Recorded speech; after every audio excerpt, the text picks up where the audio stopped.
Donc on va essayer de faire un exercice d'application. Je vous ai envoyé l'énoncé de l'exercice. On va essayer de le traiter. Donc on est le lundi le 22. Oui. C'est exact, le 22-4.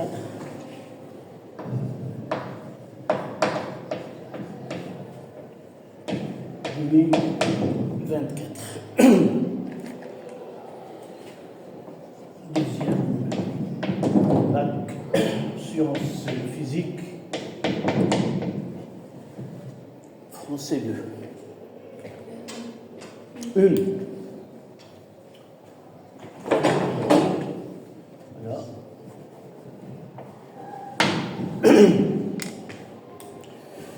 Donc, après avoir étudié le mouvement plan, ou le mouvement d'un corps solide dans un plan, et nous avons traité deux cas de mouvement plan,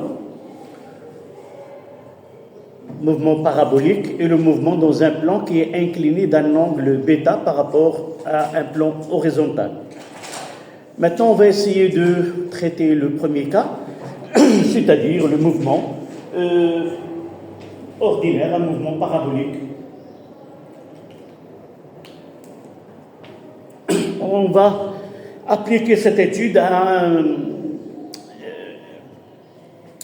au jeu de tennis. Donc l'énoncé. Le lobe est un coup de tennis qui permet à un joueur d'envoyer la balle au-dessus et hors d'atteinte de son adversaire pour le faire rebondir au fond de terrain. Le joueur 1 frappe la balle en un point haut, juste au niveau du sol, donc à une altitude nulle, on va dire presque à partir du sol de terrain, et lui communique une vitesse initiale de norme V0, c'est 40 km/h moins 1, faisant un angle alpha égal à 60 degrés avec l'horizontale. Le point O est situé à une distance D1 qui est égale à 1 mètre du filet. Le joueur 2 est de l'autre côté du filet à une distance D2 qui est égale à 8 mètres du filet, et il tend sa raquette verticalement pour essayer de toucher la balle. Le tamis de sa raquette est alors situé à une hauteur H de 2,4 mètres au-dessus du sol. On se propose de vérifier si le lobe est réussi. Peut-être vous avez déjà suivi un match de tennis. Généralement dans un geste, lorsqu'on trouve que l'adversaire est un peu plus loin du filet, on essaie de donner une balle courte qui tombe juste derrière le filet. Alors le joueur va essayer de courir et de rattraper et de donner ce lobe à la balle.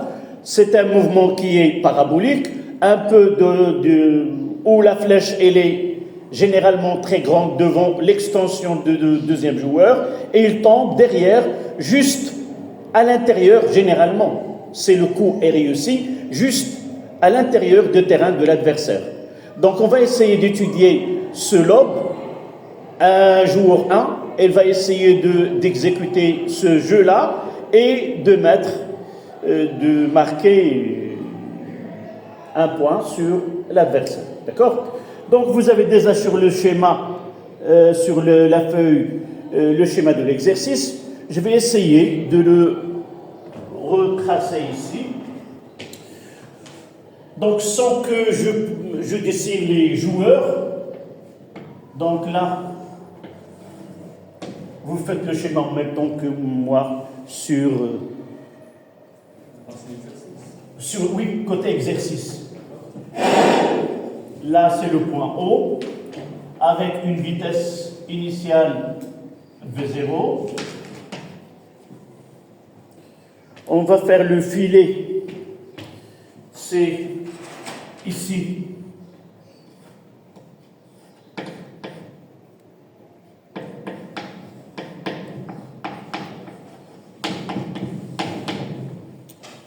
à une distance D1. Et ici, le joueur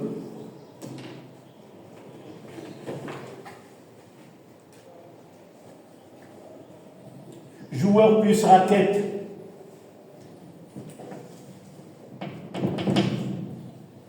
ici à une distance D2.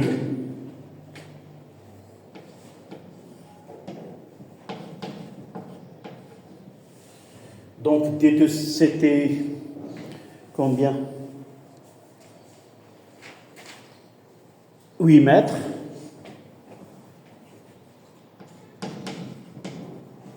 Sans oublier que le fond de ici, de là à là, c'est 10 mètres. On va le voir par la suite. Là, c'est le terrain adversaire.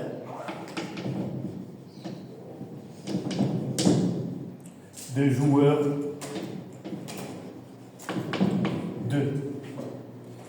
Évidemment, le terrain de l'autre joueur est de l'autre côté, de la même distance, de filet vers la fin du même côté de l'autre. C'était 10 mètres de deux côtés du filet. Donc, je vais essayer de donner donc, la norme de V0.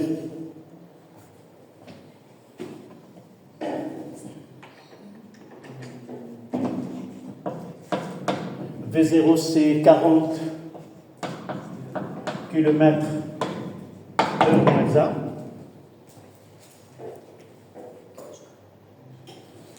Là, c'est alpha. C'est 60 degrés. D1, c'est 1 mètre.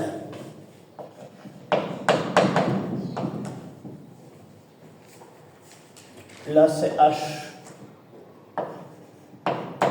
H, c'est 2,4 mètres. D2, c'est 8 mètres.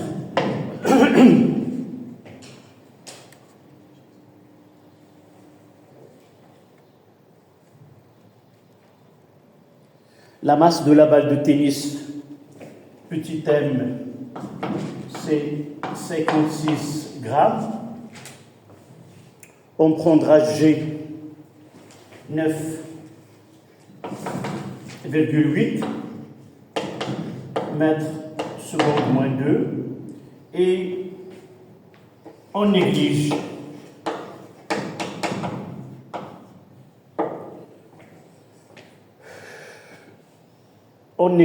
les frottements de l'air ou les frottements, l'action de l'air est négligée.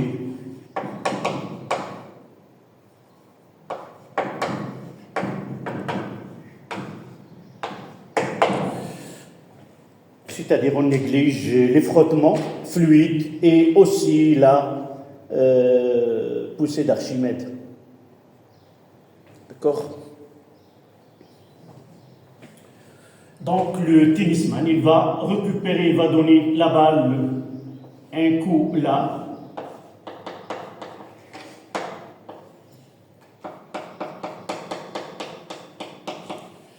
Et cette balle, elle va passer au-dessous. Est-ce qu'elle va la rattraper? Normalement, d'après l'exercice, elle va dépasser le joueur avec sa raquette, mais on va essayer de vérifier est-ce que ce lobe est réussi, c'est-à-dire est-ce que la balle dépasse le joueur 2 étant dans le terrain à l'intérieur des distances que j'ai dit, qui est de l'ordre de 10 mètres. Donc voici la présentation des données de l'exercice. On va voir 3 études.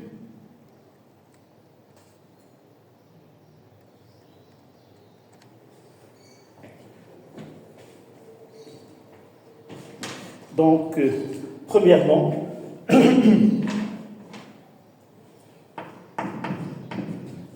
c'est étude dynamique.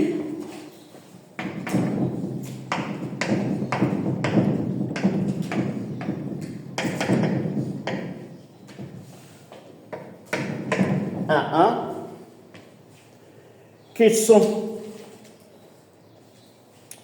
sont le système et le référentiel utilisés? Définir le système, étudier, et le référentiel.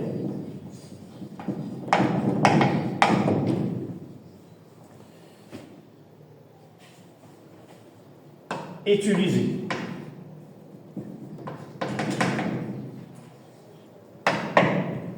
Un, deux.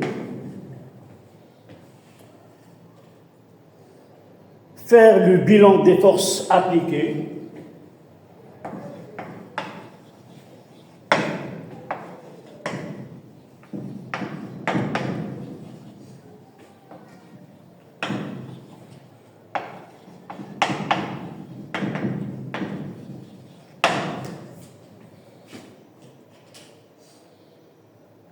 Un, trois. Déterminer les coordonnées, déterminer le vecteur accélération du mouvement, direction, sens et norme.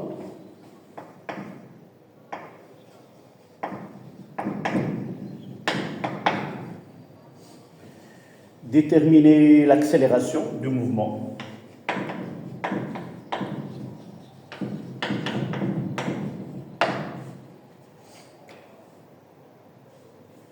L'accélération du mouvement. C'est-à-dire on demande la direction, sens et norme, ou les caractéristiques du vecteur vitesse, direction,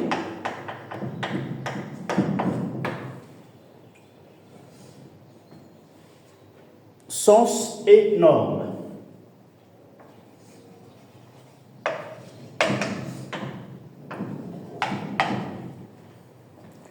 Voilà la première partie.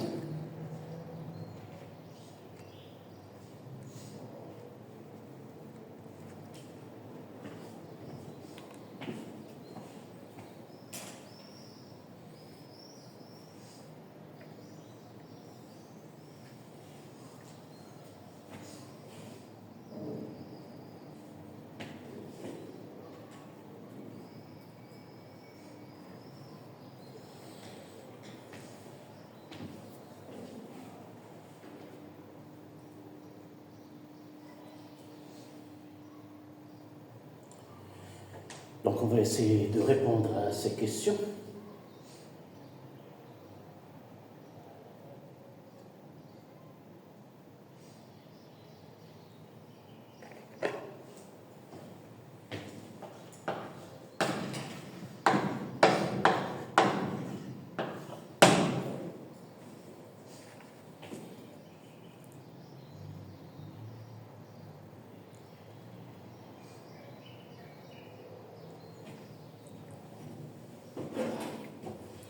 Essayer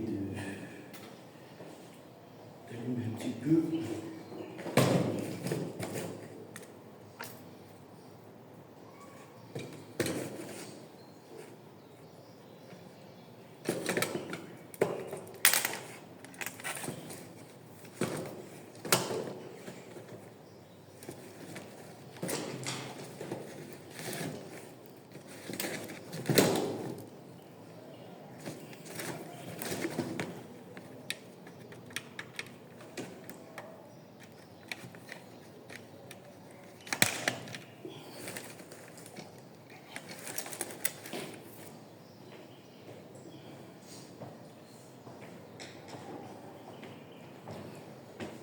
Voilà.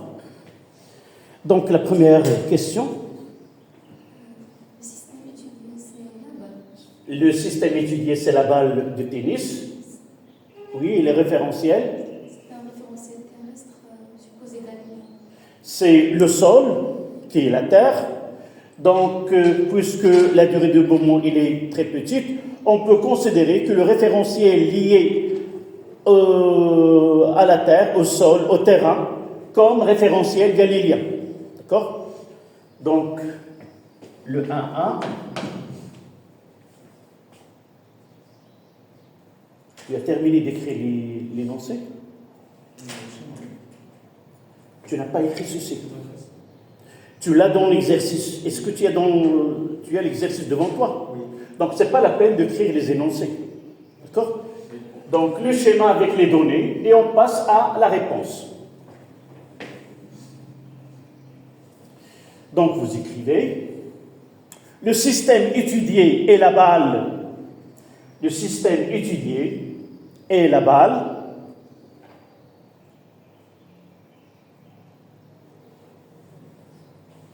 Le système étudié est la balle. Dans le référentiel terrestre,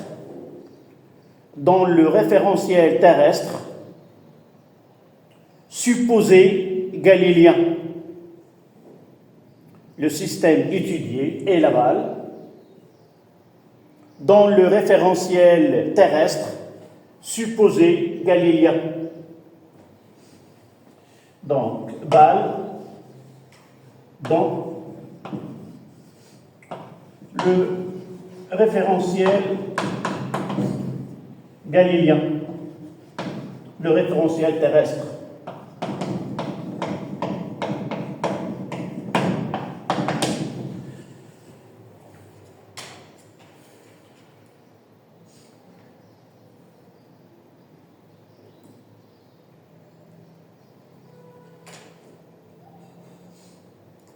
Ça y est.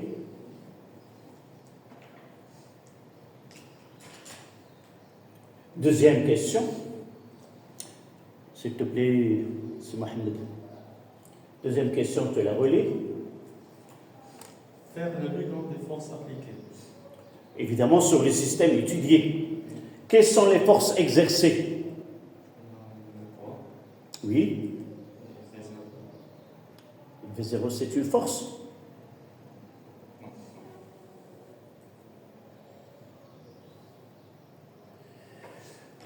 Là, on va essayer de dire, d'abord, il faut relire ce que nous avons comme données.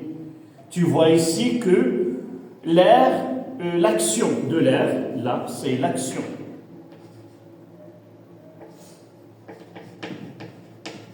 L'action de l'air est négligeable. En réalité, le mouvement d'un corps solide dans le champ de pesanteur localement qu'on peut considérer uniforme est soumis à deux actions. L'action de l'air et l'action de la Terre. Et il y a le poids et l'action de l'air. L'action de l'air se manifeste par deux, on peut le faire présenter par deux forces. D'abord, la poussée d'Archimède et les forces de frottement fluide. Mais lorsque, dans un exercice, on néglige l'action de l'air, on néglige la poussée d'Archimède et on néglige la force de frottement fluide. Donc pour nous, dans ce bilan, on va rappeler des données, dire puisque l'action de l'air est négligeable, le système est soumis uniquement à son poids. D'accord? Donc vous écrivez. Puisque l'action de l'air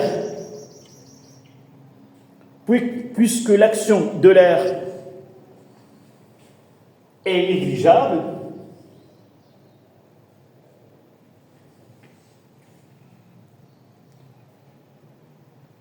la force s'exerçant sur la balle, se résume uniquement à son poids.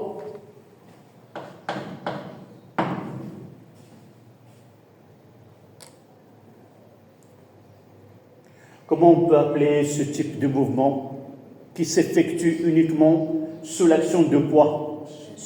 Une chute libre. Et nous avons vu deux types de chute libre.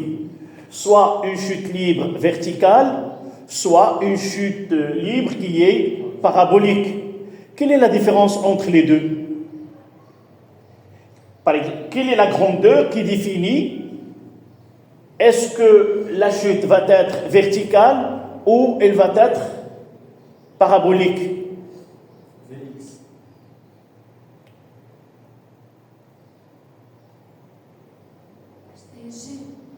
Non. Dans les deux cas, l'accélération c'est G. Mais la direction de V0 avec l'accélération, avec G. Si V0 et G sont collinéaires, alors on aura un mouvement qui est vertical. Soit un mouvement vertical ascendant, puis redevient descendante, le mouvement devient descendant, soit le mouvement sera parabolique. Quand est-ce qu'il sera parabolique? Lorsque la vitesse initiale fait un angle alpha avec l'accélération de l'apesanteur. C'est-à-dire, on aura ici V0, et ici c'est G, ici V0, ici c'est G. Dans ces deux cas, c'est un mouvement qui est vertical. Mais si V0 fait un angle alpha, là on va le mettre ici, là c'est G, il y a un angle alpha, soit dans ce cas-là, soit que cet angle alpha varie, il faut qu'il soit différent de 0 ou de pi. D'accord? Dans ce cas-là, c'est un mouvement qui est parabolique. D'accord? Dans ce cas-là, le mouvement sera parabolique. Donc on passe à 1,3 maintenant. La question 1,3, c'est déterminer l'accélération du mouvement, direction, sens et norme. Pour déterminer les caractéristiques de vecteur accélération, 1,3, on doit appliquer la seconde loi de Newton. D'après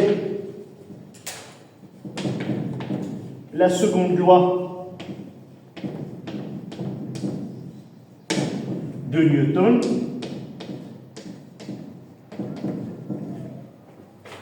sigma des forces extérieures est égal à M à G.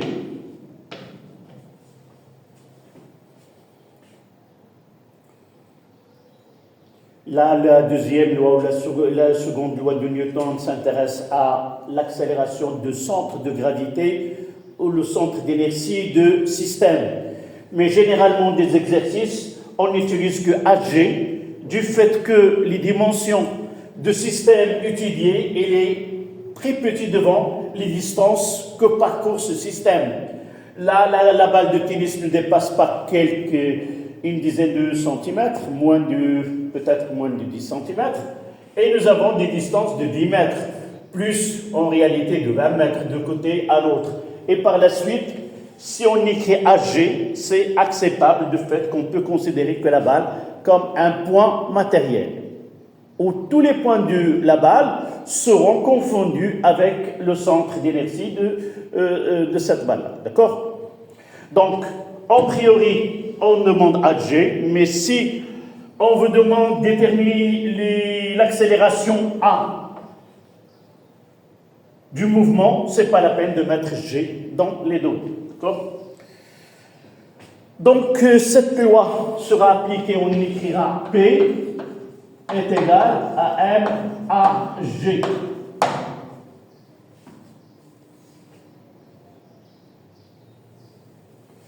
Et on doit revenir à là, schématiser G et représenter la force exercée qui est le poids. D'accord? Ici, c'est P.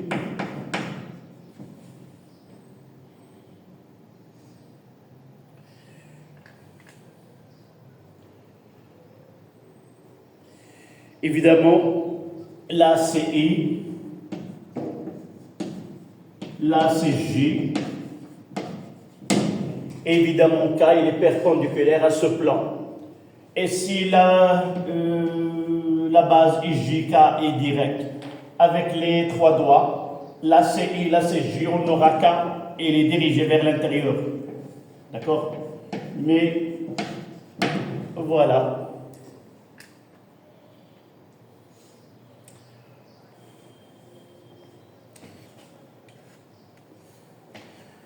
Donc on écrira les coordonnées de P. Donnez-moi les coordonnées de P dans le OIJK. Donc le PX c'est 0, puisque P est perpendiculaire, là c'est 0. Pour Y, c'est collinéaire dans le sens inversé moins MG.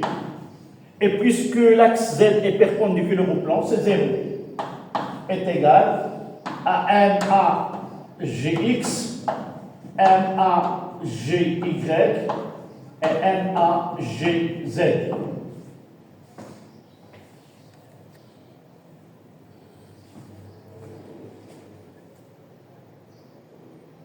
Et là, on peut dire que AG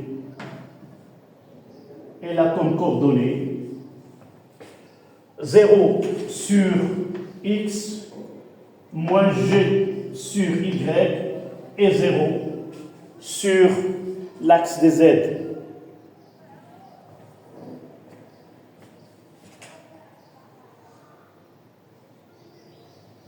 Ou tout simplement AG est égal à moins G fois le vecteur unitaire G.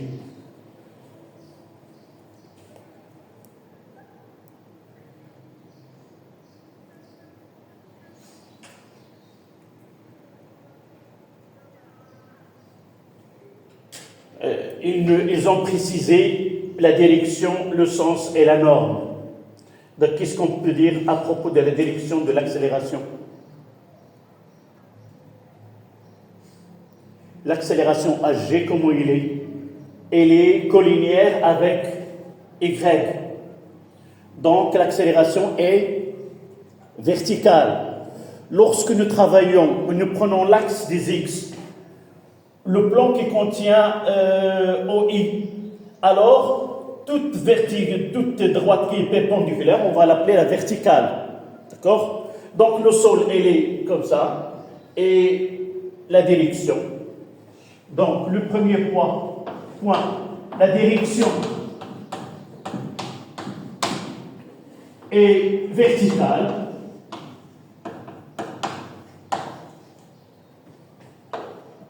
Le sens, comment il est?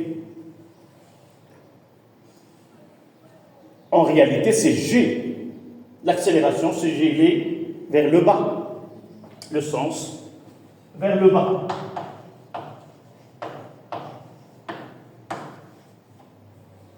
Donc, on peut écrire ici que AG, en réalité, c'est G.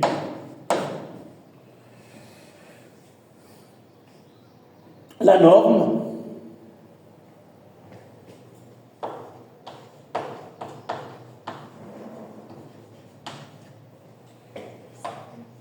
AG est égal, oui, est égal à G.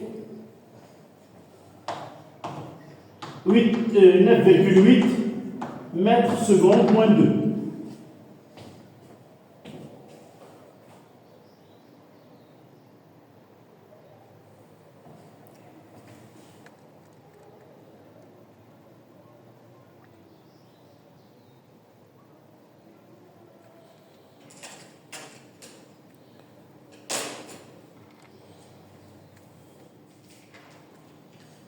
Maintenant, on passe à la deuxième partie.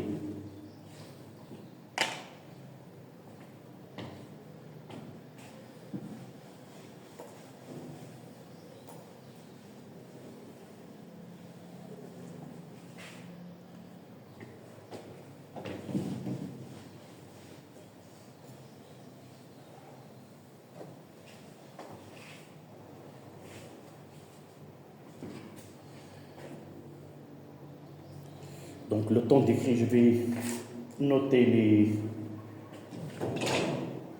Tu as complété?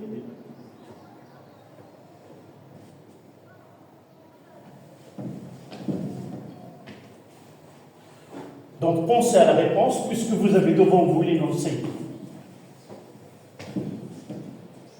Donc,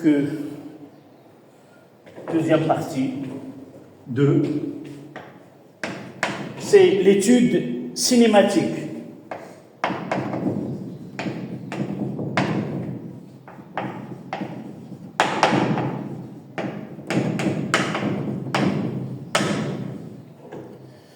De 1.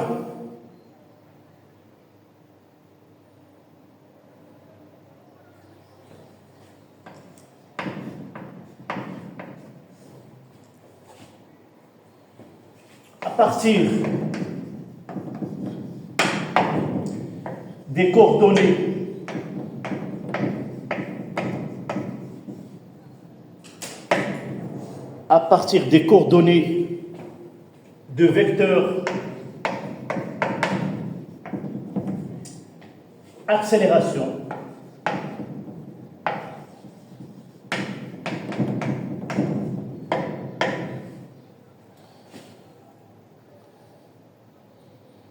données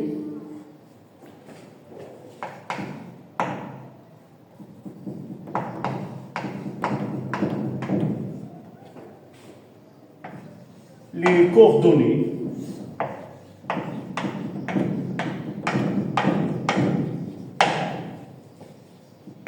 de OG, plutôt d'abord de V, de vecteur vitesse, et de OG.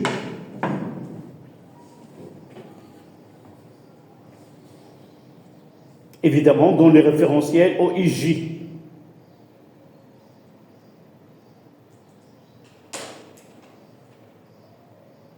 De B, montrer que le mouvement de la bille est plan.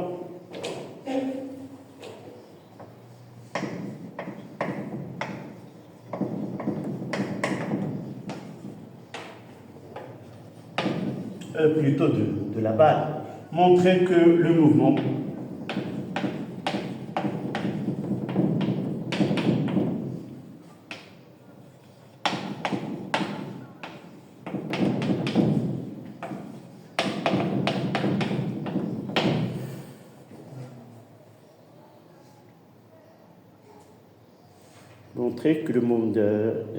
définir ce plan.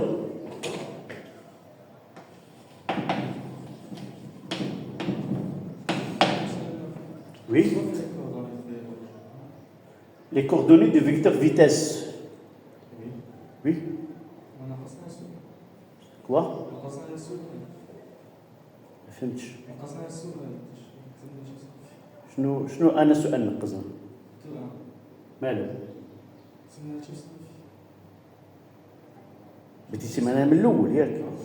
بديتي معنا من الاول هذا التمرين. شنو درنا في لابارتي 1؟ شنو درت انا؟ الا تبعتي الخدمه ديالي شنو درت اولا؟ درنا premièrement. Qu'est-ce que nous avons fait? Est-ce que nous faisons une question, la réponse, ou nous écrivons toutes les questions?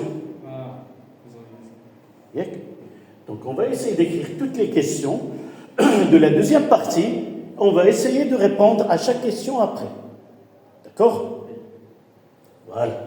Donc, et définir ce plan.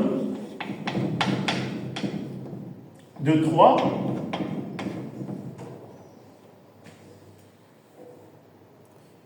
Quelles sont les équations horaires littéraires du mouvement? Montrer que le mouvement est plan.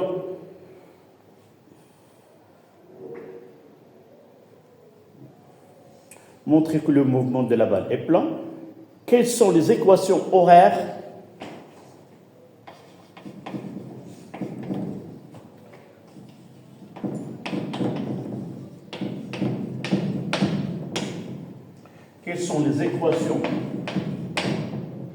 horaires du mouvement?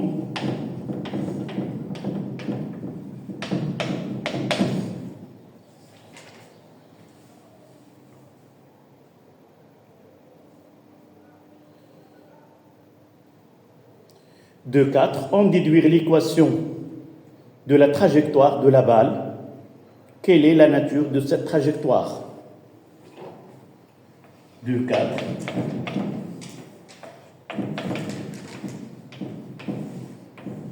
En déduire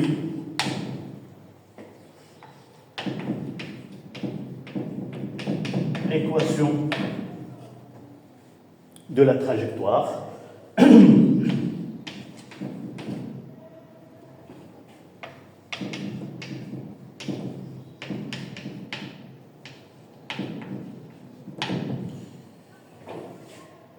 Et quelle est sa nature?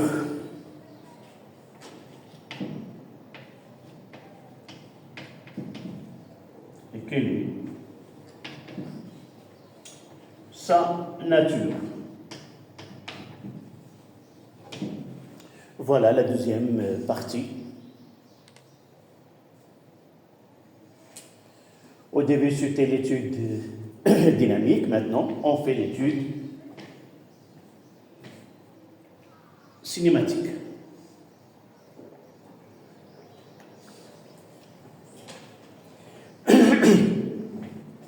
À votre avis, quelle est la différence entre les deux études? Premièrement, c'était l'étude dynamique. On s'intéressait à quoi?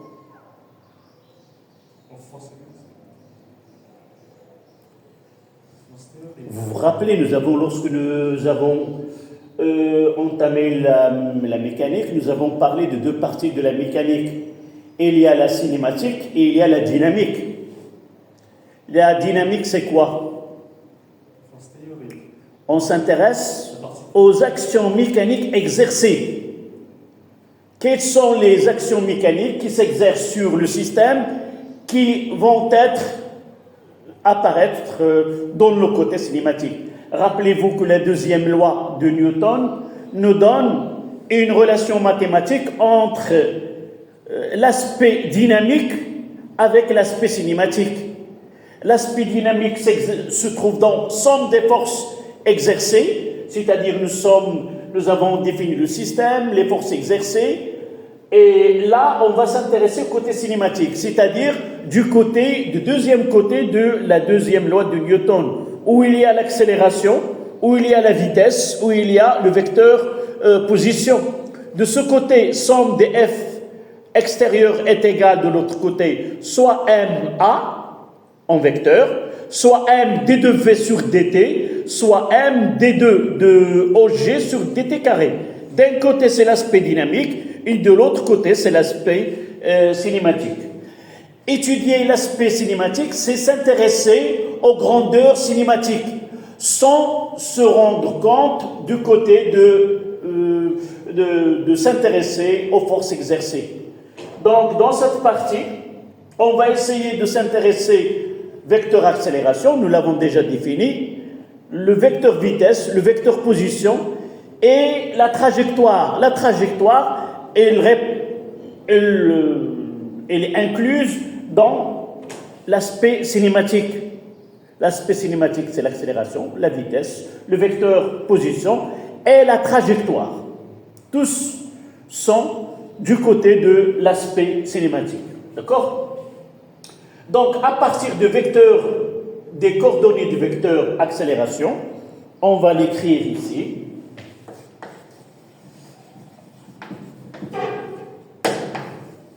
Nous avons A de A.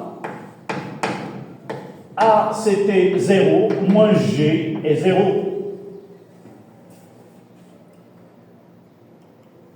Donc, le vecteur vitesse, A, c'est quoi le vecteur A? Est égal D de V sur... C'est exact. D de V sur dt. Et de là, on va travailler avec les coordonnées. 0 moins G, et là 0, est égal à D de Vx sur dt, D de Vz sur dt, et finalement D de Vz sur dt. Ce sont les coordonnées de deux vecteurs.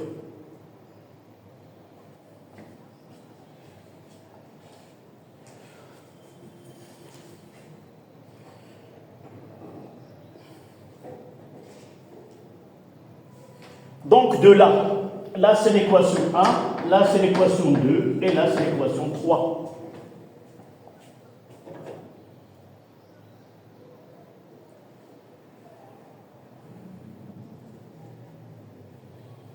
L'équation, la relation 1 nous donne quoi? C'est d de Vx sur dt est égal à 0. Ça veut dire Vx est égal à une constante. Puisqu'il est égal à une constante, on va revenir aux conditions initiales. C'est-à-dire, 1 nous donne que Vx est égal à une constante qui est égale à V0x. Et on va revenir à ce schéma-là, ici. Et nous avons la projection de V ici. Voilà V0x. C'est le côté adjacent de triangle, de ce triangle-là. Et par la suite, on écrira que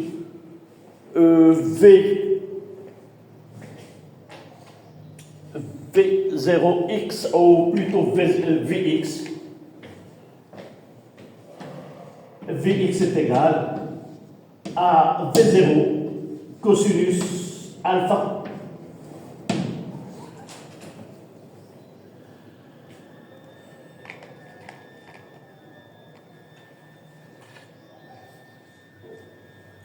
Et de la relation 2, de la même façon, si la dérivée est égale à une constante, alors la fonction, là c'est Vy. Si la dérivée est égale à une constante, alors la fonction c'est une fonction affine. Et par la suite, on aura Vy est égal à moins g fois t plus V0 sur y. Et par la suite, Vy est égal à moins g fois t plus de schéma-là, c'est V0 sinus alpha.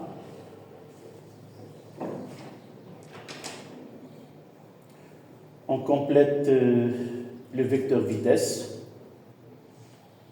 et on s'arrêtera 5 minutes. La relation 3 nous donne que Vz est égal à V0z qui est égal à 0. Tout simplement parce que l'axe des z elle est perpendiculaire à ce plan-là.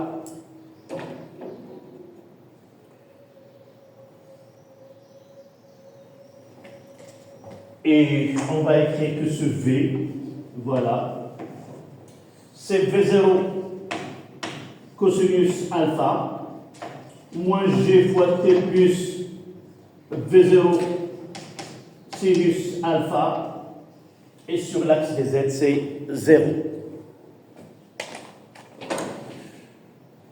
Je m'excuse, je complète la question de 1, on ne peut pas l'arrêter là.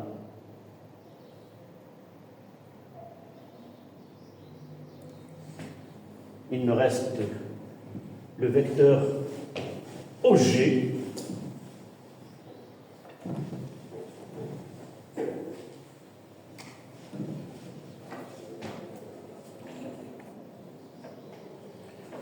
Donc, le vecteur OG est là x, y et z, qui est égal, mais nous savons que V est égal à d de OG sur dt, que c'est d de x sur dt, d de y sur dt et d de z sur dt.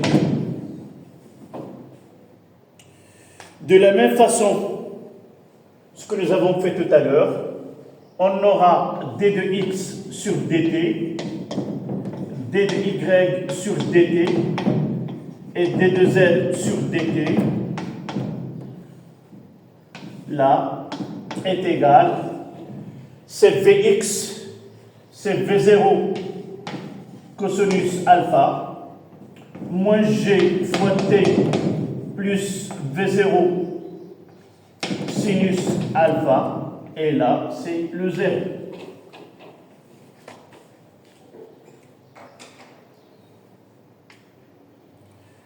Maintenant, c'est facile d'en déduire x, y et z.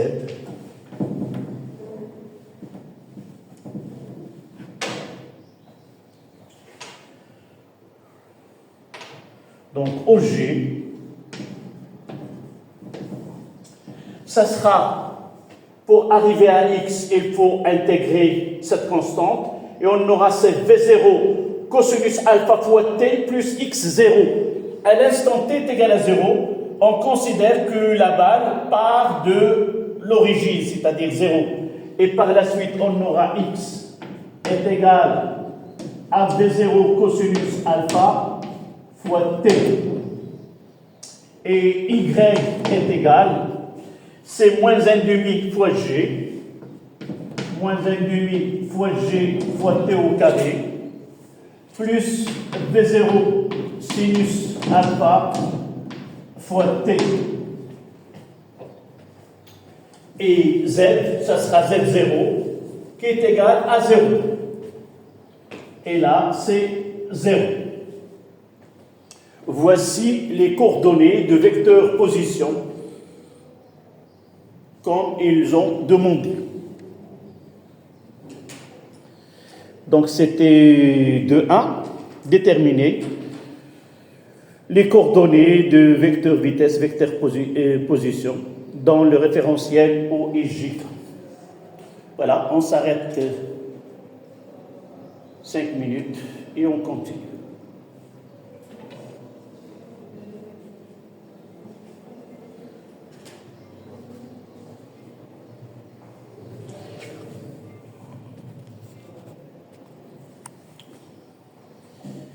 Donc, on passe à la question suivante.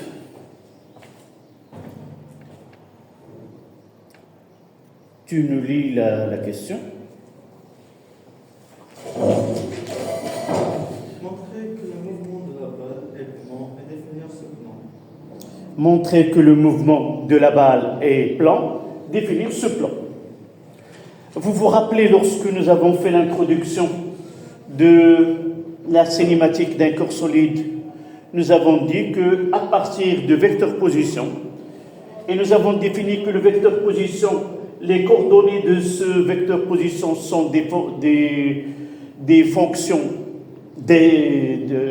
qui dépendent de temps. Nous avons écrit f, x est égal à f de t, y est égal à g de t, et z est égal à h de t. Et à partir de là, nous avons dit que ces coordonnées, en réalité, ce sont les équations horaires du mouvement.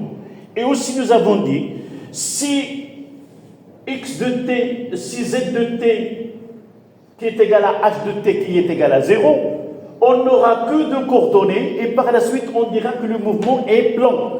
Si y est égal à 0 et z est égal à 0 et uniquement x varie en fonction de temps ou n'importe quelle coordonnée, on dira que le mouvement est rectiligne. Si le vecteur position possède les trois coordonnées qui dépendent de temps, on dira que le mouvement est dans l'espace à 3 dimensions. Si l'écriture de OG dans le référentiel uniquement 2 coordonnées, on dira que le mouvement est plan.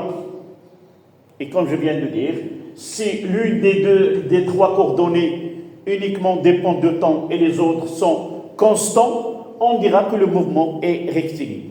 Dans le cas que nous avons ici, on dira que le mouvement est plan, puisque les coordonnées, le mouvement s'effectue sur 2 axes, sur OI et sur OY. Donc c'est un mouvement qui dépend de 2 coordonnées x et y, et par la suite le mouvement est plan. D'accord? Donc vous écrivez.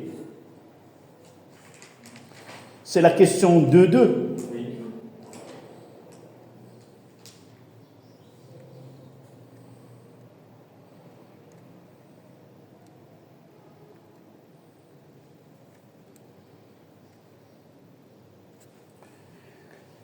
Les composantes de vecteur position,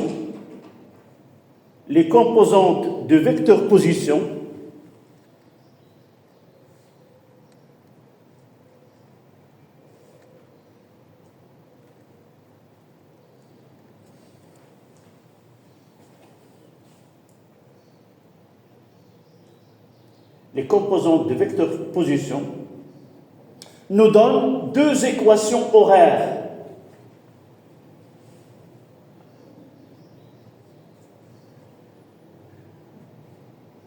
L'une sur OI et l'autre sur OJ.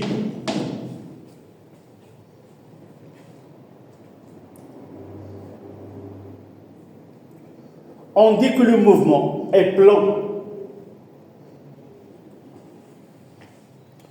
Et le plan de mouvement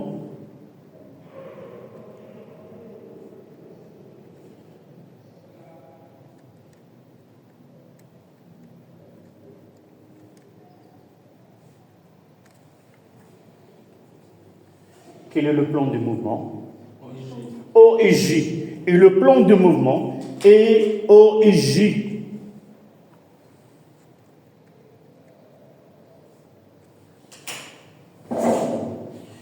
Évidemment, si nous avons là une valeur non nulle, on dira que le mouvement s'effectue dans un plan, comment il est parallèle à OIJ et passe par Z est égal à cette constante. D'accord? Là, voici, si vous voulez, le plan. Là, c'est I, là, c'est J, et là, c'est K. Là, c'est Z, là, c'est X, et là, c'est Y. Dans le cas que nous traitons ici, le mouvement s'effectue dans ce plan-là.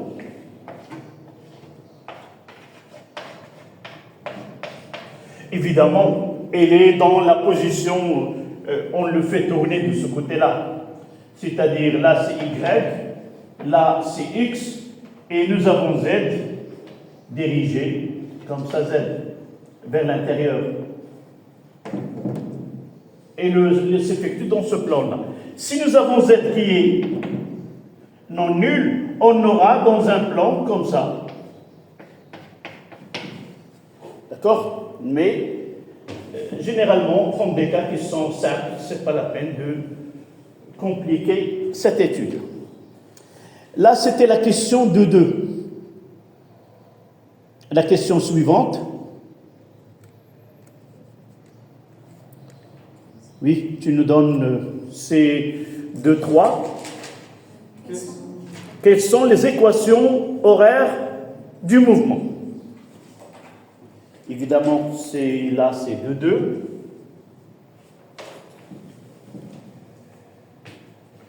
2, 2. X de t est égal à V0 cosinus de alpha fois t. De 3. Oui? C'est de 3. De 3. Et y de t est égal à moins n demi g fois t au carré plus V0 sinus alpha fois t. On peut ajouter 2 phrases qui nous expliquent la signification des 2 équations. C'est-à-dire que le mouvement de la balle dans ce plan est un mouvement, on peut dire, composé, c'est la réalité, mais si nous essayons de l'expliquer par des mouvements qui sont simples, on peut dire que ce G, elle a un mouvement rectiligne uniforme sur l'axe des X et un mouvement rectiligne uniformément varié. La somme des deux, ça donne un mouvement qui est plan. Donc à la ligne, vous notez.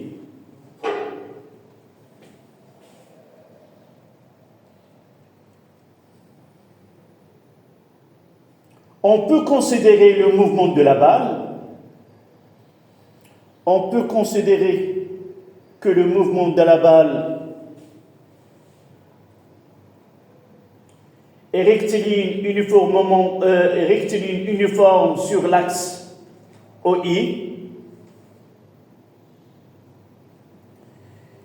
et rectiligne uniformément varié sur OJ.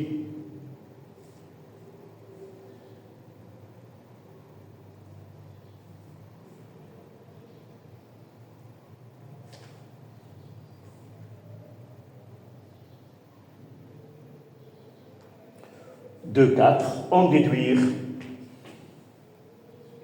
l'équation de la trajectoire et déterminer sa nature.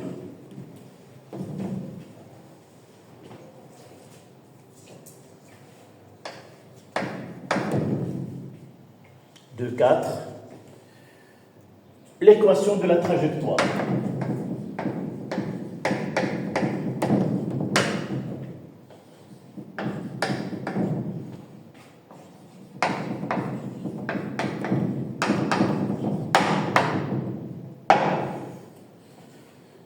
Comment peut-on déterminer l'équation de la trajectoire? On élimine le temps. C'est à partir des équations horaires, on élimine le temps entre les deux. Donc, nous avons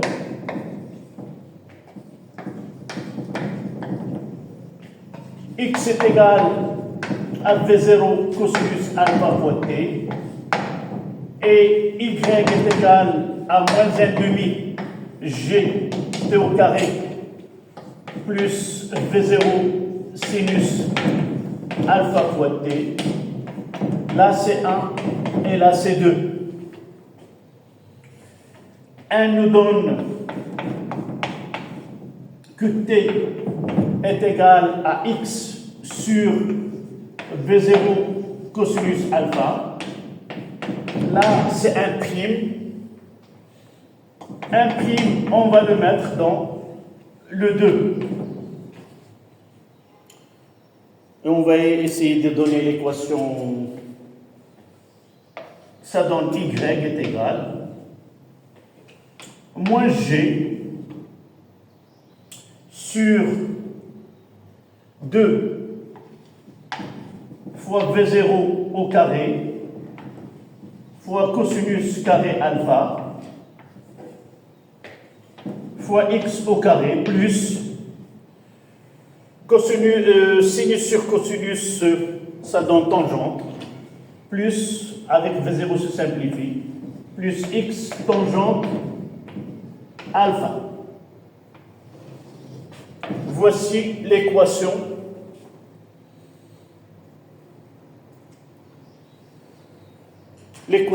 de la trajectoire. Évidemment, la deuxième partie de la question, quelle est sa nature?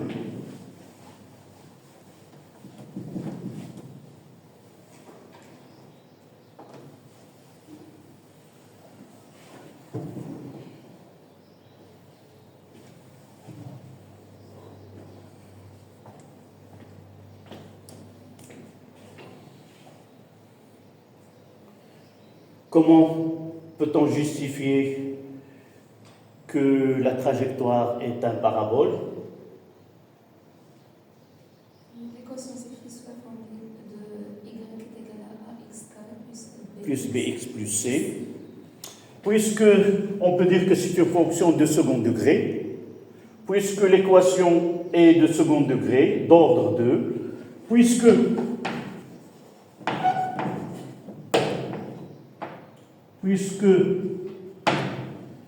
y a la forme de ax au carré plus bx plus c, alors la trajectoire est une parabole.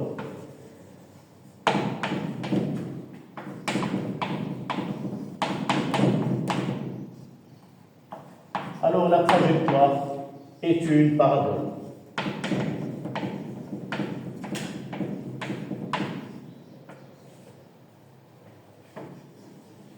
Et le mouvement est parabolique. Mouvement parabolique.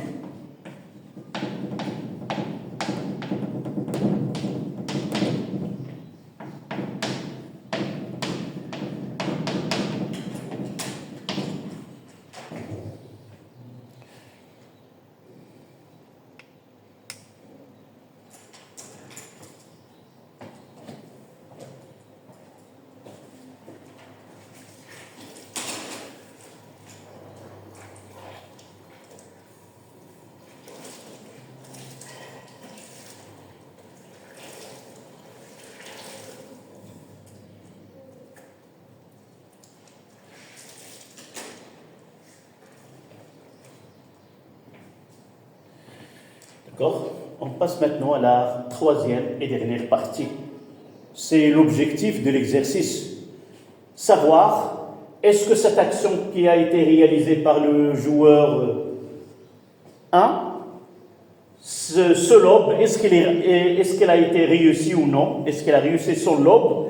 C'est-à-dire contourner le joueur 2 et que la balle tombe à l'intérieur du terrain de l'adversaire.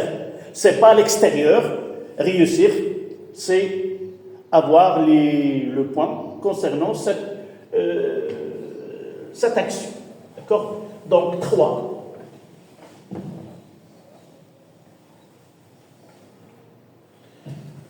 Donc, de la même façon, on va essayer d'écrire les... J'efface.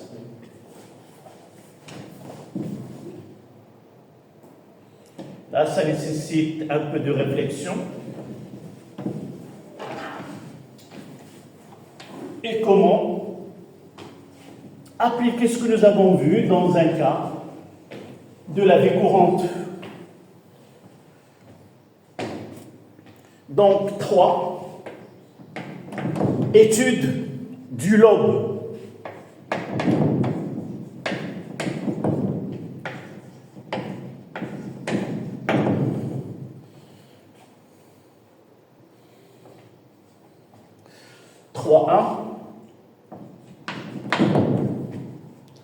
Montrer que la balle passe par le point MA.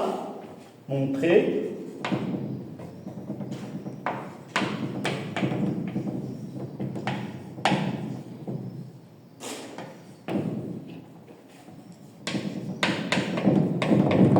Passe par M1 de coordonnées 1 mètre, 1,6 mètres.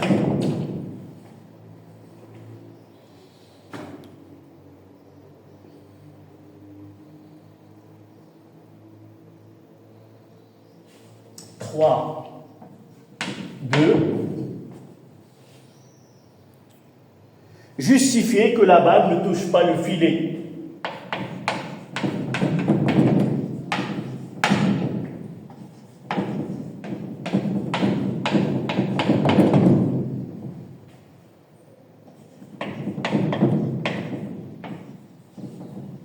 Ne touche pas le filet. À savoir que le filet, là,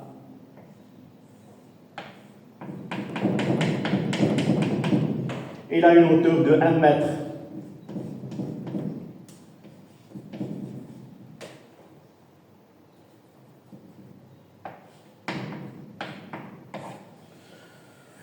Trois.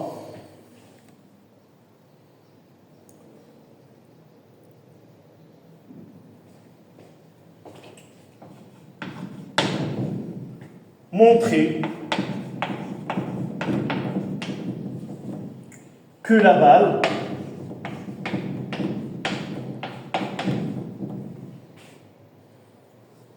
passe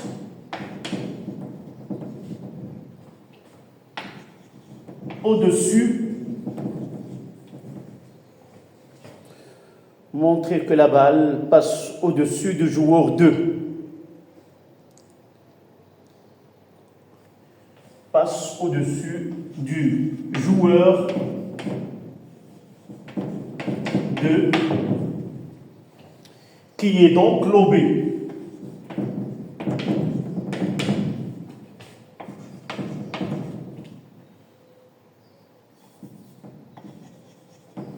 Qui est donc lobé.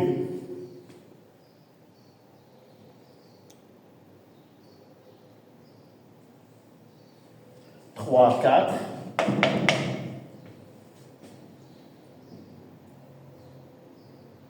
Déterminer l'abscisse de point de chute A de la balle sur le sol. Déterminer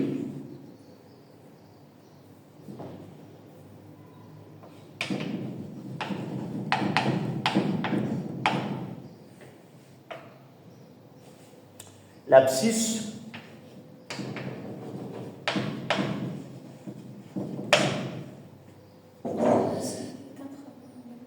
Oui. السلام عليكم. وعليكم السلام. أستاذ لاباس بخير؟ الحمد لله. الحمد لله. حاسة عليها. نعم لله. اسمح لي طبعا. هذا صندوق السير مسلم حسب الغياب ممكن تحسب. صافي. شكرا.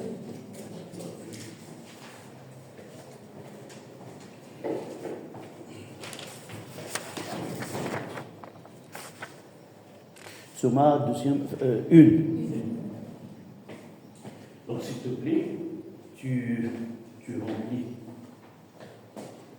celle-là. On est maintenant le 22. Le 22, tu coches les absences, ça fait. D'accord? Tu vois ici la date, c'est le 24 et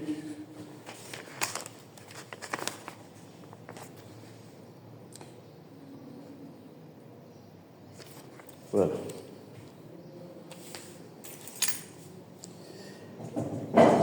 Donc 3, 4, déterminer l'abscisse du point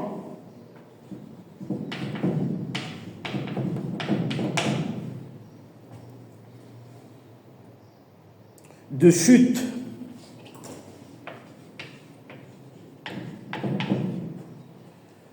de point de chute B sur le sol.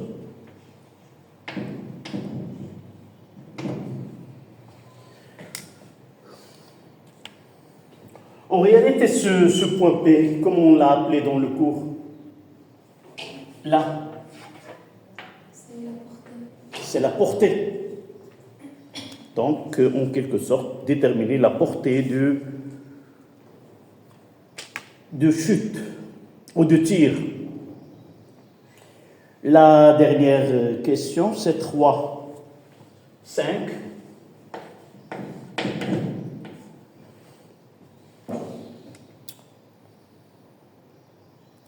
La ligne de fond du cours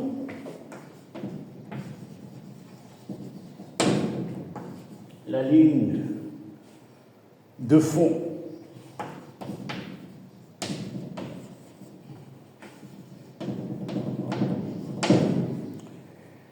la ligne de fond du cours est située à 12 mètres et située à 12 mètres du filet.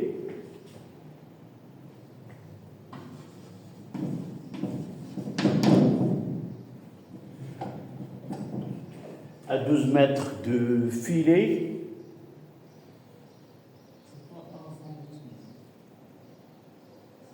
Avant, c'est 12 mètres. ها لو فيل سبقك تفرجت في شي ماتش ديال التنس ايوا كيف داير التيران ديال التنس كيفاش داير هكا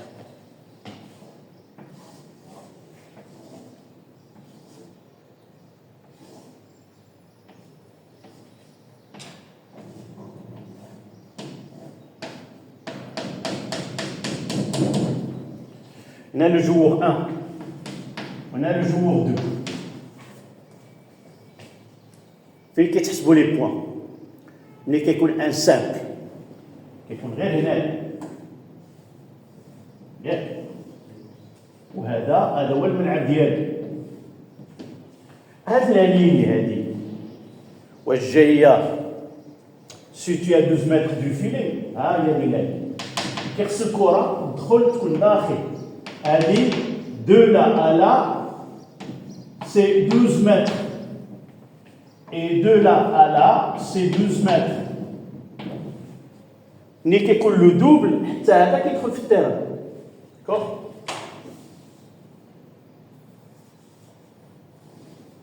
Dans notre cas, ici, 1 mètre, là c'est D1, et de là à là c'est D2. Là c'est 8 mètres. D'accord? Là on considère que le filet c'est un point, c'est-à-dire de là à là, 1 mètre, et de là à là c'est une droite. D'accord? On ne donne pas ce. Voilà le filet.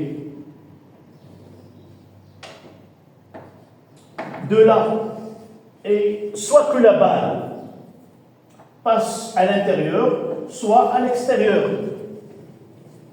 D'accord? Mais il dit que le point est marqué si la balle retombe avant cette avant le خصنا باش يكون هذا اللوب هذا ناجح كيخص اولا جوج الحوايج. الكره اللي غادي يصوفيها اللي غادي ينقذها هذا اللاعب، لان من المفروض هذا اللوب فوقش كيجي. ملي كيجي هذا اللاعب كيكون هنا وكيعطي واحد الكره بعيده لهذا، وهذا كيجي كيجري وكيحاول يعطيها له قريبه للفيلي باش يماركي عليه. بعض الاحيان هذا كيجي كيجري وغادي يضرب الكره هنايا. خصو جوج الحوايج، اولا اللاعب بالراكيت ديالو ما يقيش الكره، الا قاسها غادي يردها له. ما يقيش الكره دوز فوق منه ومن بعد خصها تطيح هنا داخل الخط. تفهمنا؟ ايوا ايوا لا ليميت سي ايسي. شنو قال لك؟ سيتيي افون. شنو عاود اقرا لا لين دو فون دو كور est située à 12 mètres du filet. Ah, il y a des lignes de fond, à 12 mètres de filet. Le point est marqué si la balle retombe avant cette ligne. Ce que je viens d'expliquer. كيخسر الكرة هذه باش تسجل عليه باش ياخذ النقطة ديالو، كيخسر الكرة ما تطيحش على برا. au moins sur la ligne il est accepté ولا قبل منها. ايوا وهادشي اللي كسبنا. شنو درنا حنايا؟ اي سيتوي ا 12 متر دو فيلي، ما كملتش لا براز ربما دو فيلي. لو بوان فوالا لو بوان اي ماركي، غادي يربح النقطة ديال هاد اللعبة هادي سي لا بال لو بوان اي ماركي. إلا كانوا مثلا 0.30 غادي يصبح 0.40 إلا طاحت الكرة هنايا على الأقل من لا لين لداخل، من لا لين على برا أوغ لا لين. بعض الأحيان كنشوف واحد الصورة كيديروا تكبير الكرة فين طاحت، واش كتقيس لا لين ولا ما كتقيسش لا لين. إلا قاست لا لين كتحسب، إلا كانت خارجة الكرة كاملة على برا من داك لا لين ما كتحسبش النقطة. إذا شرح شنو هاد le lobe. C'est quoi?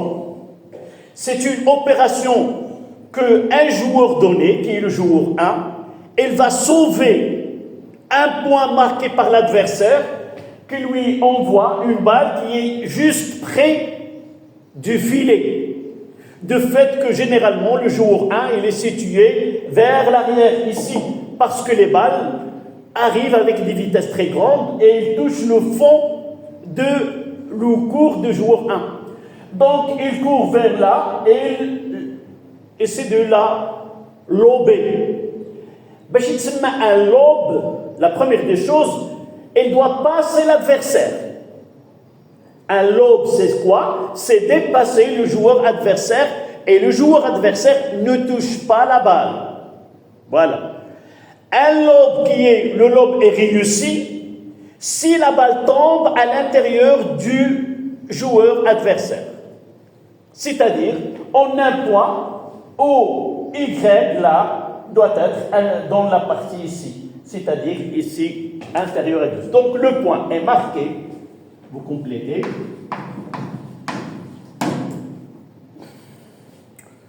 Le point est marqué si la balle retombe. Si la balle retombe. Si la balle retombe avant cette ligne.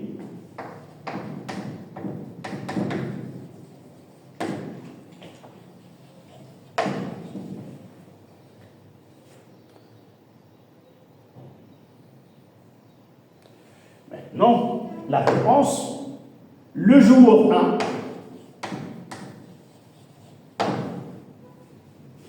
marque-t-il ce point? Le joueur 1 marque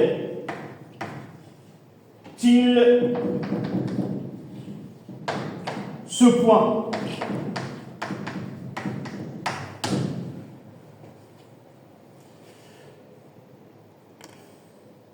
D'accord?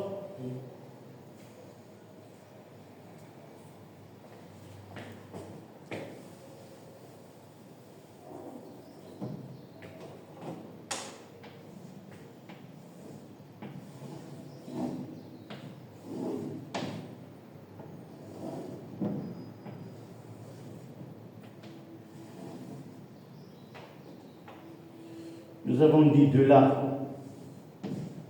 à là, c'est 12 mètres. De là à là, c'est aussi 12 mètres. La balle ici, c'est 1 mètre, c'est D1. Et le joueur se situe ici à D2, qui est égal à 8 mètres. Et nous avons ici une hauteur H est égale combien? Nous l'avons ici, c'est 2,4.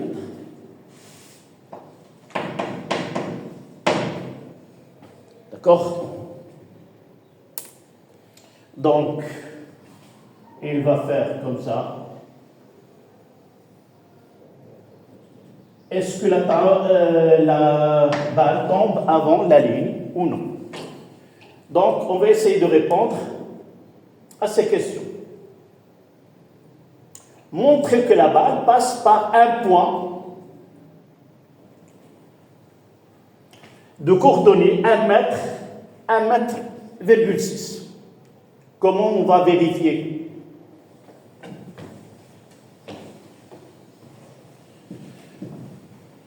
Ce point-là appartient à quoi?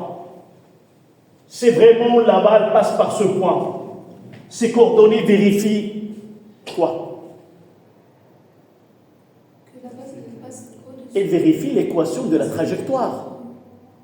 Donc, si nous arrivons à remplacer x par 1 et trouver y 1,6 m, ça veut dire que la balle vraiment a passé par ce point de ce coordonnée. Si nous remplaçons la balle x par 1 mètre et nous ne trouvons pas 1,6, ça veut dire que la balle n'a pas passé par ce point. D'accord? Donc, montrer que la balle passe par ce point, c'est-à-dire quoi? Vérifier. C'est-à-dire vérifier que M1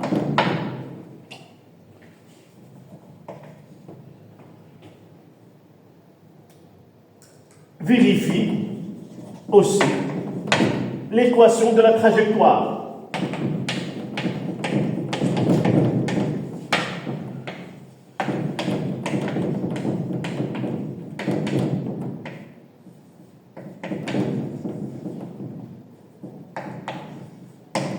L'équation de la trajectoire. Nous avons y est égal à moins g sur V0 au carré cosinus carré alpha fois x plus x tangente alpha. Voici l'équation de la trajectoire.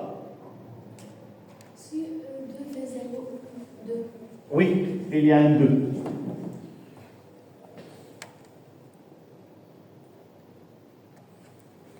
D'accord?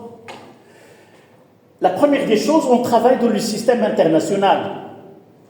Nous devons convertir la vitesse qui a été donnée par 40 km/h moins 1. On va la convertir en mètres secondes moins 1.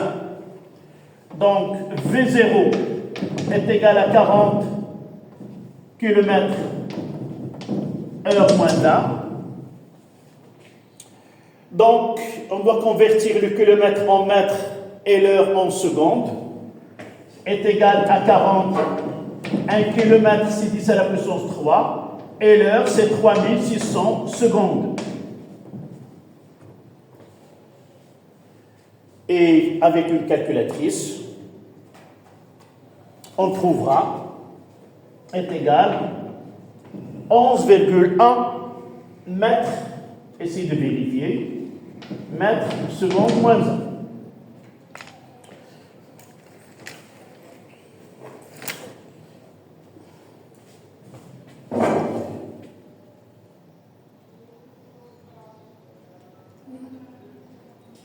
Oui, c'est exact, 11,11.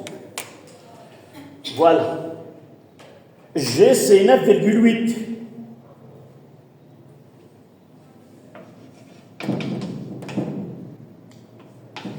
Mètres seconde moins 2. Tangente de 60.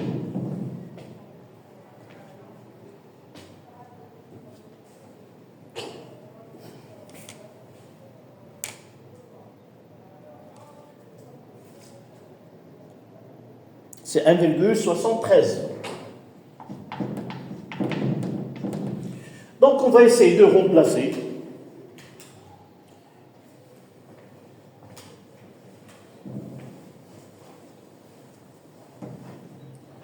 Donc y est égal moins 9,8 divisé par 2 fois 11,1 au carré fois cosinus de 60 au carré. Là, j'ai oublié le carré. Là, c'est x au carré.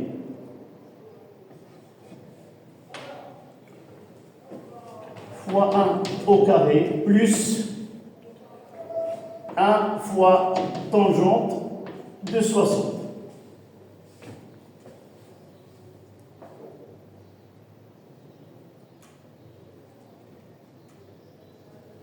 On va essayer de faire les calculs. C'est 1,6. 1, C'est exact. 1,6. 1,6. Donc, y égale à 1,6 mètres. Donc, vraiment, la balle passe par ce point.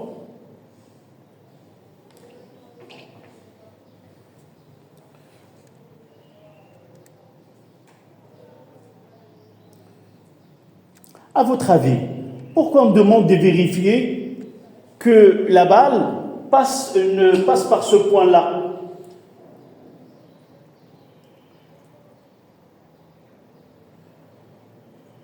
Si vous avez l'occasion de voir plusieurs fois plusieurs matchs, dans certains cas, on se précipite afin de lober, mais la balle touche le filet, retombe vers le joueur 1. Donc là, on s'assure que la balle, vraiment, il va passer de l'autre côté. Si Y est égal à 1, elle va toucher au CL inférieur à 1, elle va toucher le filet et retomber dans le camp de joueur 1. D'accord? Donc, on écrira une phrase.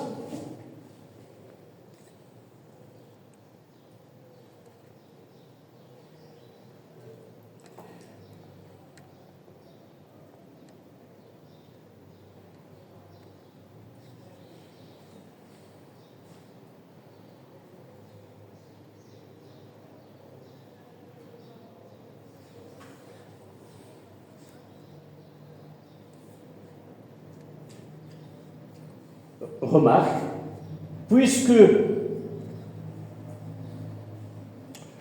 le filet est situé à 1 mètre de hauteur,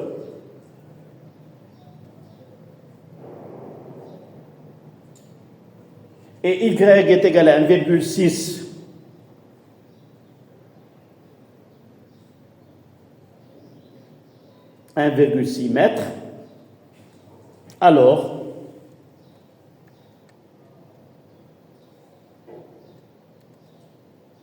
la balle passe au-dessus de filet.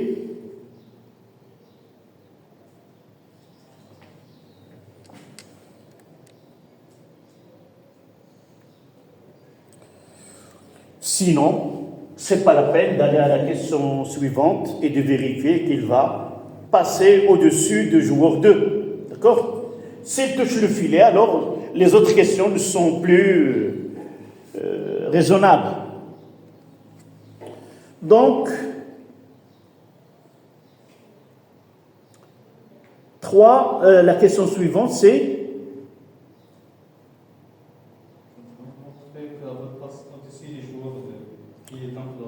montrer que la balle passe effectivement au-dessus du joueur 2, qui est donc lobé. Comment on va essayer de vérifier que la balle passe au-dessus du... Évidemment, dans cet exercice, on dira que le joueur, il est dans cette position-là, et il tient la raquette. Et là, c'est le tamis, shibka. Donc, il ne va pas passer, il va passer au-dessus. On ne va pas discuter, il va essayer de sauter. Donc, d'une façon générale, dans ce cas-là, on considère que le joueur, avec sa raquette, la distance entre le sol et le sommet de la raquette, c'est 2,4 mètres.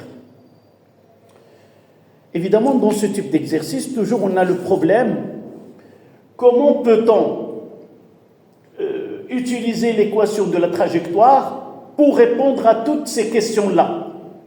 Est-ce que la balle tombe à l'intérieur? Est-ce que la balle passe le filet? Est-ce que la balle ne sera pas touchée par l'autre joueur? Toujours on est à là. Donc, comment peut-on? Voici le schéma, ici. Comment peut-on exploiter l'équation y est égale, l'équation de la trajectoire, pour vérifier vraiment que la balle ne touche pas le tamis de la raquette? Elle passe juste au-dessus. Ce que nous avons fait ici, elle va se faire là. D'accord? Qu'est-ce que nous avons dit que la balle passe au-dessus du filet? Nous savons X. Et nous avons remplacé pour voir Y. Qu'est-ce que nous savons dans le cas de est-ce que le joueur va être lobé ou pas? Qu'est-ce que nous savons? La hauteur, c'est d'abord, qu'est-ce que nous savons? Qu'est-ce que nous avons fait ici? Pour voir vraiment que est-ce que nous avons utilisé d'une façon directe la hauteur du filet au début? Non. Nous avons remplacé X et après avoir trouvé Y correspondant, nous avons fait une comparaison.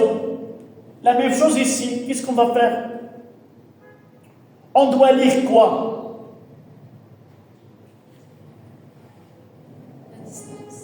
X. Et on va trouver Y correspondant. Et la comparer à quoi? À la hauteur de joueur plus filet.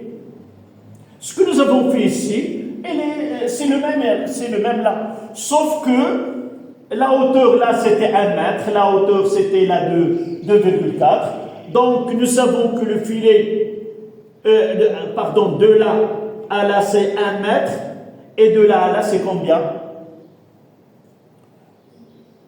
La position du joueur. Est-ce que tu... 8 mètres de quel? 8 mètres de filet, de là à là. Des deux. Mais l'origine, où se trouve l'origine? À D1. Donc, l'abscisse X, J du joueur, c'est D1 plus D2. D'accord? Donc, on va essayer de définir ce point-là comme H ou H majuscule. Et on va dire, nous connaissons XH, définissons YH qui lui correspond. D'accord? Donc, je vais essayer.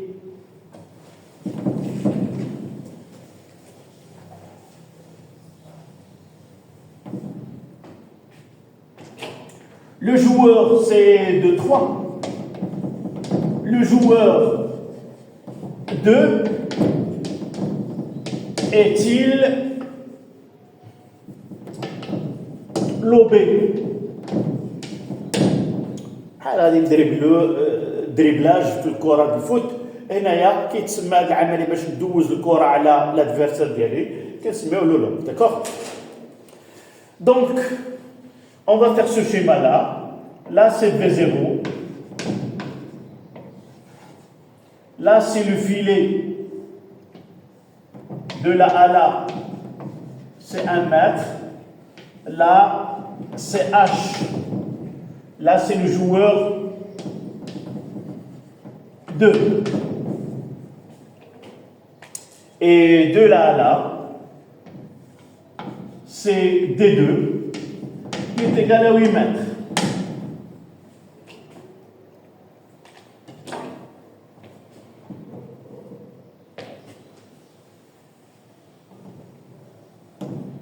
D'accord?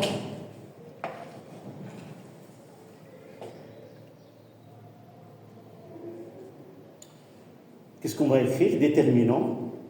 YH, là, c'est XH. Déterminant.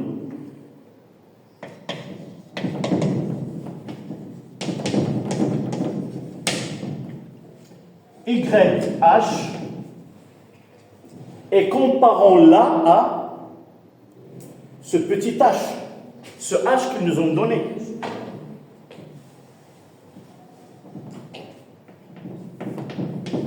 Et comparons là à h.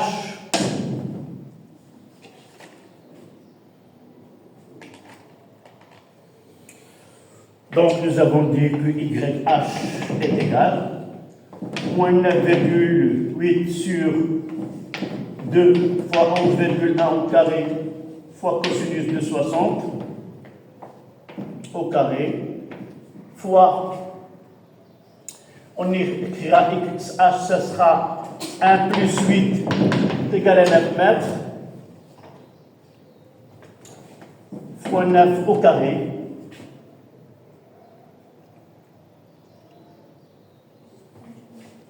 plus 9 fois tangente de 60.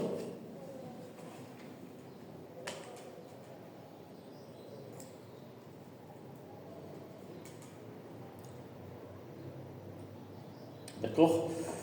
On utilise la calculatrice.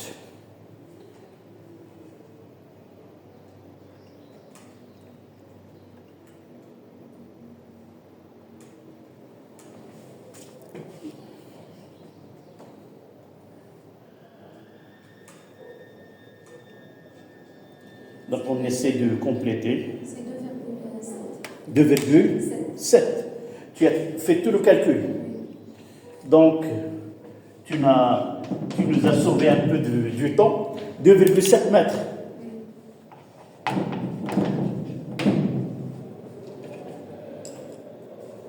Est-ce que le joueur est lobé?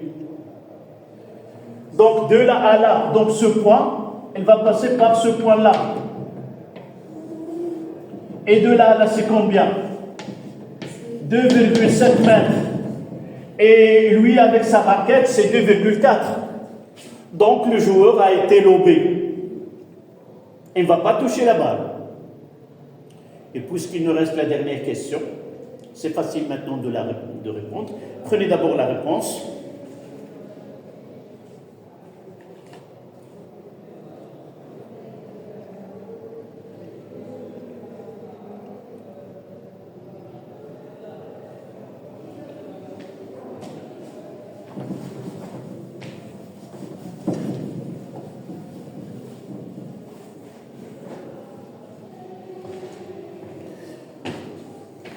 La dernière question, c'est quoi? Voici, c'est déterminé XP. Là, c'est X et là, c'est Y. Comment peut-on déterminer XP à partir de là? Quel est le coordonné de P? c'est y est égal à 0. Nous avons y est égal à moins g sur 2v0 au carré cosinus au carré alpha fois x au carré plus x tangente alpha. Le tout est égal à 0. Et là, xp, et là, xp. Nous avons déjà la formule dans le cours, mais là, on va la retrouver. Je factorise par xp. Ça donne moins g sur 2v0 carré cosinus carré alpha fois xp plus tangente alpha. Ceci est égal à 0. Celle-là est égale à 0, c'est 0. Donc, on va chercher l'autre. Donc, xp est égal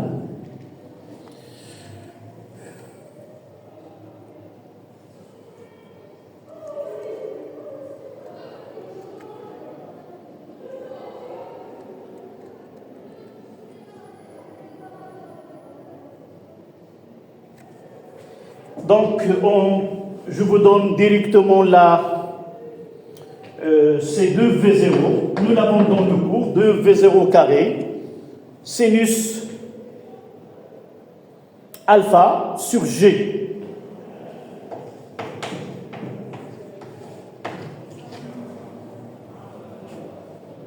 Et on va remplacer, ça sera 2 fois 11,1 au carré, fois sinus de 60, divisé par 9,8.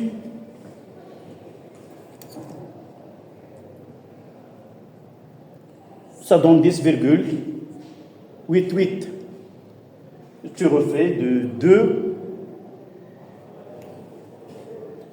Qu'est-ce que j'ai? 21,78. Combien? C'est 21,78.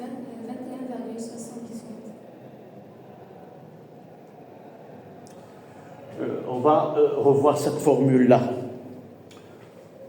Qu'est-ce que j'aurai ici?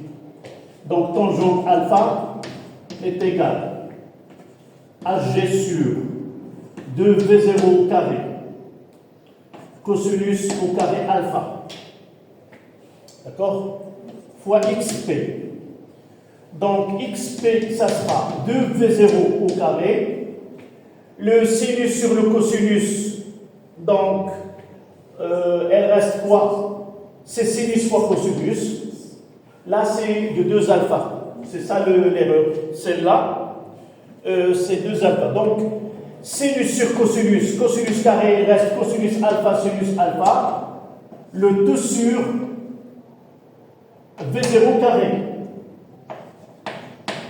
Donc là, c'est xp est égal, c'est V0 au carré, sinus de 2 alpha sur V0 carré. Là, 2 fois V0 carré, cosinus carré, et on va faire l'application avec celle-là.